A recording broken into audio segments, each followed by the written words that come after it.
people who dream and those people who dream big have a different kind of life than the people who don't dream. And most people are just satisfied with Ed. There's always a next level. Your definition of greatness and what you want to achieve could be totally different than somebody else's. You know, we always say, no one wants to be first, okay, because they're afraid of the consequences that come with doing something first. If you're not getting the results you want from your dream, then examine your motivation. Give yourself something to work towards constantly. Take charge of your emotions. Don't let someone else choose them for you. If you're not going to do everything that is necessary to get where you want to be in your life, why even bother? Sounds harsh, doesn't it? Makes you wonder, why am I saying exactly what I just said? Because the time is now for you to recognize that there is no time to be feeling pity about your discussions and what it is that you having inside yourself. You have got to have a different type of conversation within yourself and stop doing the word can't and stop doing the word try.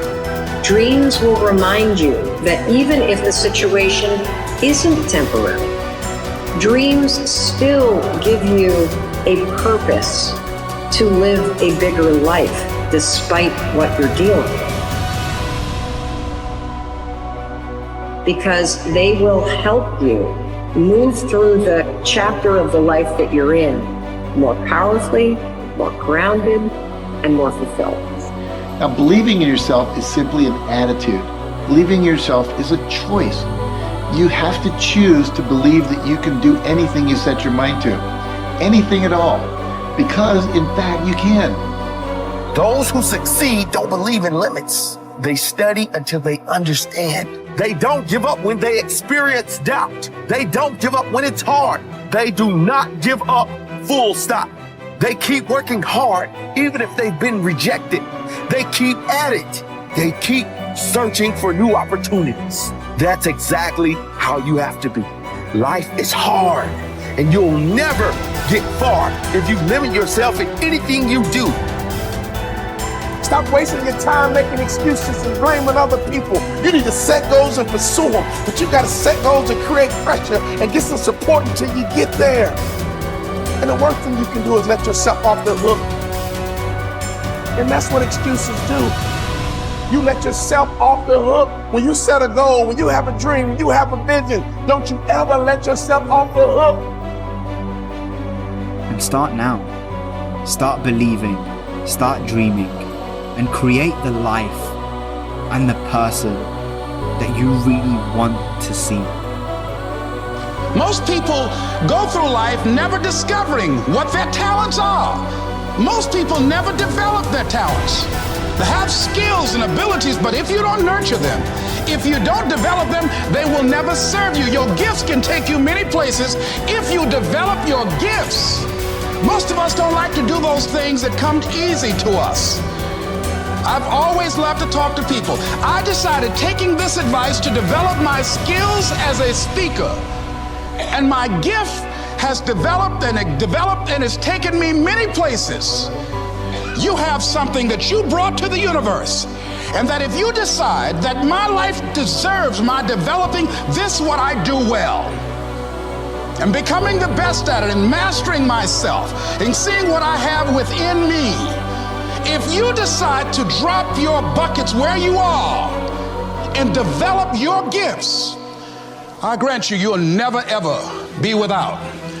I grant you that your gifts will take you places that will literally amaze you. I grant you that if you begin to work to develop your gifts, you'll develop a strong sense of happiness. You'll get a larger vision of yourself, because part of beginning to get a larger vision of yourself, all of us need some area of our lives where we can have a feeling of competence. That people know when they think about this area, that's something you do. That you eat and sleep that, and that you do that, and people know it, and you know it, and you know that you know this. If you don't know anything else, you know this. Can you tell I know what I'm doing? Oh, hell no. You know this. So you've got to work on it. When other folk are having a good time, you've got to have the strength of character to concentrate, to read, to digest information. If you decide in any particular area that you're concerned about, to make a conscious, deliberate, determined effort to read one book a month in that area, in 5 years, you'll be among the top 5% experts in the world. I read a minimum of 2 books a week. The average American reads only 1 book a year. If you decide that area that you love, that you are going to master that particular area, in this era of accelerated change, overwhelming complexity, and tremendous competition, as you begin to develop and expand your skills and your talents and your vision of yourself, you will always be in control of your destiny. It is in the nature of things that some people will be more successful and happier than others. Some people will make more money, have better lives, enjoy greater fulfillment and satisfaction, have happier relationships, and contribute more to their communities. Others will not. The most important single quality that you can develop in a time of rapid change is the quality of flexibility. The opposite of flexible thinking is fixed or mechanical thinking.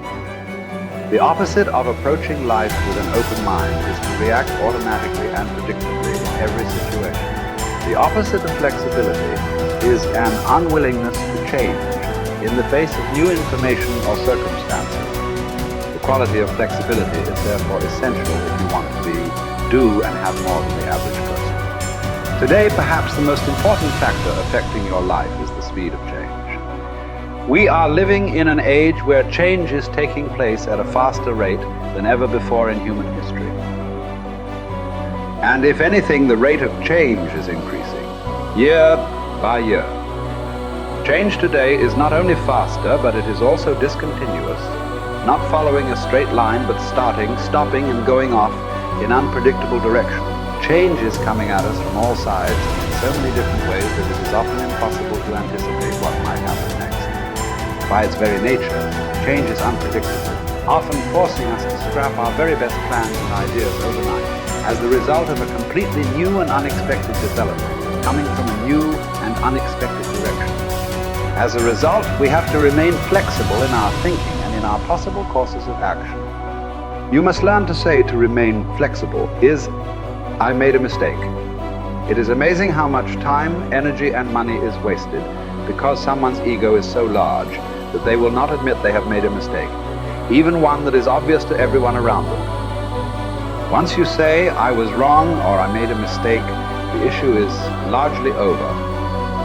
From then on, everybody can get on with resolving the problem or achieving the goal. But as long as a key person is unwilling to admit that he or she has taken the wrong course, everything comes to a stop.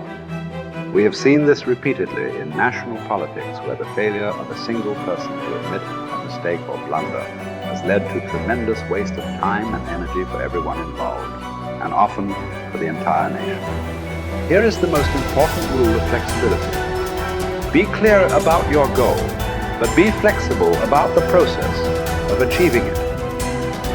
Always be open to the influence of your superconscious mind. Remain sensitive to the possibility of serendipitous and synchronous events. Be open to ideas, inspirations, and inputs from other people. In the New Testament, Jesus said, "You must become like a little child if you would enter into the kingdom of heaven." One interpretation of these words is that you must remain open-minded, flexible, calm, confident, and curious if you want to be able to recognize new opportunities and possibilities as they open up around you on your journey toward your goal. Resolve to remain flexible and open no matter what happens. Remember, there is almost always a better way to accomplish any task or to achieve any goal.